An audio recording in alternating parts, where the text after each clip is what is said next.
Assalamualaikum teman-teman solih dan solihah, apa kabarnya hari ini? Alhamdulillah, mudah-mudahan teman-teman sehat selalu dan bahagia. Oke teman-teman, kembali lagi bersama Kak Evi dalam pelajaran Bahasa Indonesia. Insya Allah pembahasannya seputar laporan hasil wawancara.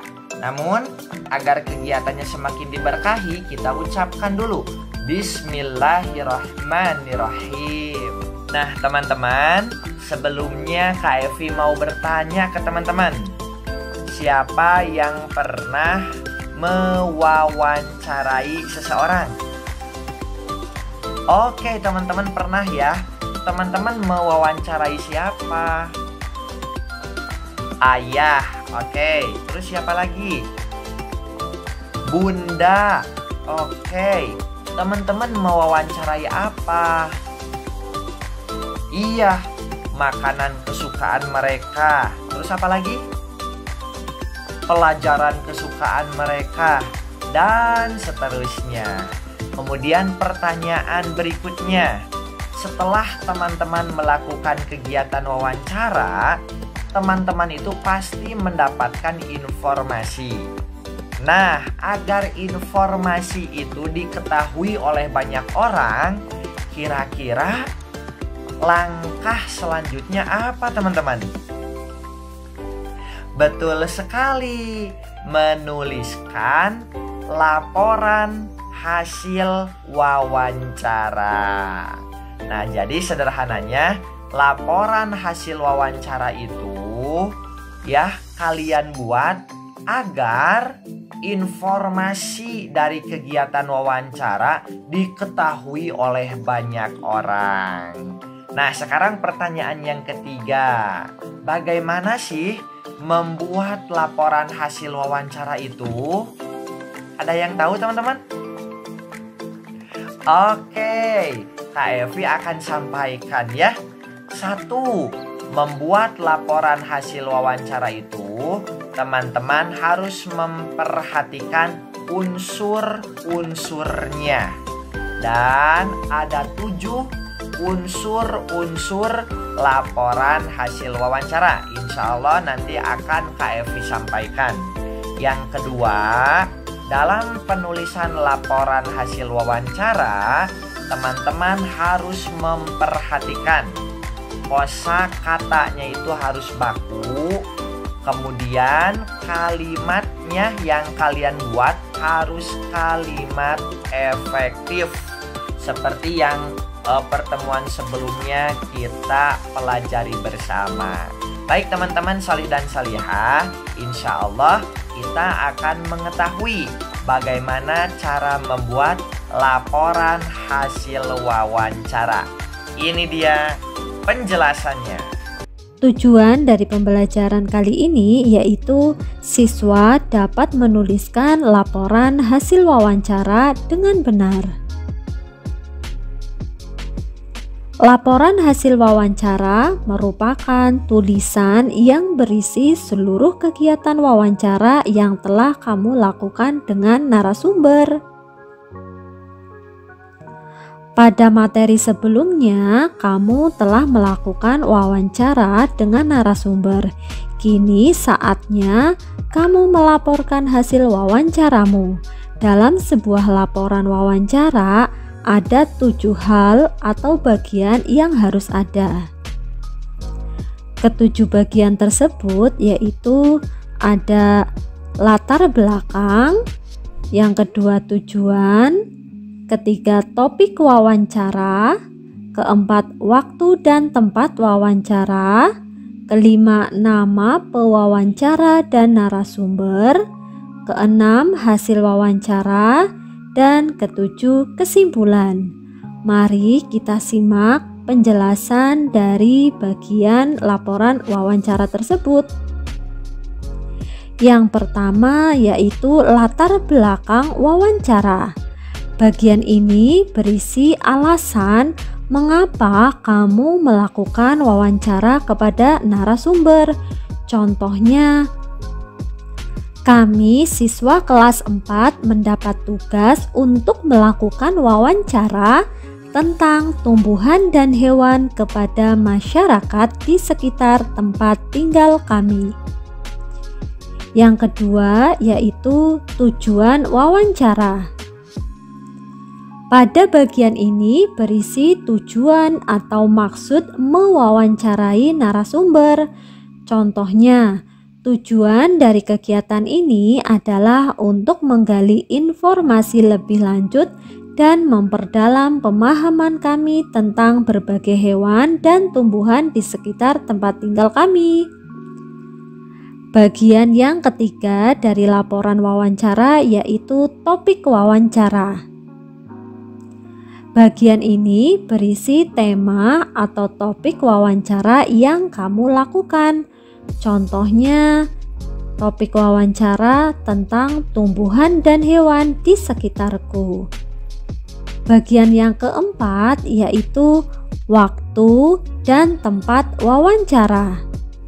Pada bagian ini berisi waktu, meliputi hari, tanggal, dan jam, dan lokasi saat kamu melakukan wawancara.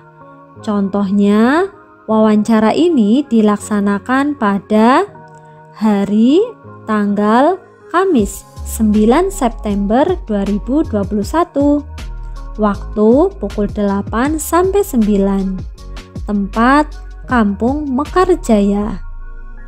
Bagian yang kelima yaitu nama pewawancara dan narasumber. Di bagian ini kamu menuliskan nama pewawancara dan narasumber secara lengkap. Contohnya, pewawancara Mita, siswa kelas 4 SD Bangsa. Narasumbernya Pak Rudi, Ketua RT Kampung Mekarjaya. Bagian yang keenam yaitu laporan hasil wawancara. Bagian ini berisi seluruh informasi yang kamu dapat dari narasumber selama wawancara. Contohnya, pada hari Kamis 9 September 2021 pukul 8 sampai 9 saya melakukan wawancara kepada Bapak Rudi tentang tumbuhan dan hewan di sekitar tempat tinggalku.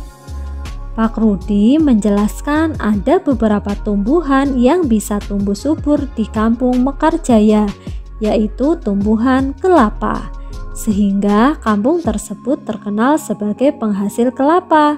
Sedangkan hewan yang banyak dipelihara warga kampung tersebut adalah hewan sapi dan kambing. Pada bagian yang terakhir yaitu kesimpulan wawancara.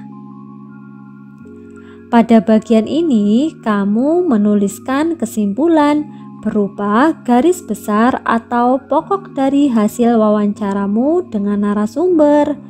Contohnya, di Kampung Mekarjaya banyak tumbuhan kelapa. Selain itu, warga juga banyak memelihara sapi dan kambing. Nah, anak hebat, demikian penjelasan mengenai format laporan wawancara. Kamu juga bisa memperhatikan format laporan hasil wawancara pada gambar tersebut ya.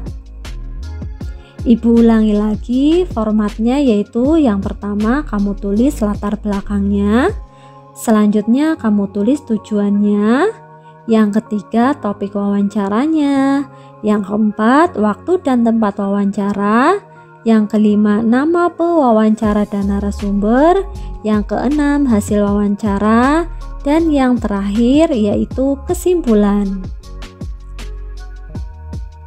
Demikian penjelasan mengenai membuat laporan hasil wawancara. Semoga penjelasan ini dapat kalian pahami ya. Alhamdulillah, demikianlah materi berkaitan dengan laporan hasil wawancara. Nah, setelah kita menyimak materi laporan hasil wawancara, tentunya akan ada hikmah yang sangat luar biasa. Dari laporan hasil wawancara, kami jadi lebih bersyukur kepada Allah karena diberi kesempatan belajar dari orang lain. Kami tahu setiap pekerjaan atau sesuatu itu penting dan bermanfaat. Kami juga belajar untuk menghormati orang yang kami wawancarai, mendengarkan dengan sopan, dan mengambil pesan baik yang mereka sampaikan. Semua ini membuat kami ingin menjadi anak yang rajin, jujur, dan suka berbagi ilmu kepada teman-teman yang lainnya.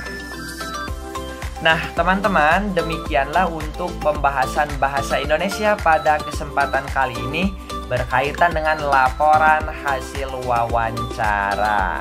Untuk tugasnya, teman-teman belajar membuat laporan hasil wawancara yang terdapat pada buku paket halaman 34 sampai 35. Sebelumnya Kak Evi akan kirim audio yang berisi kegiatan wawancara antara Heri dan Pak Zaki.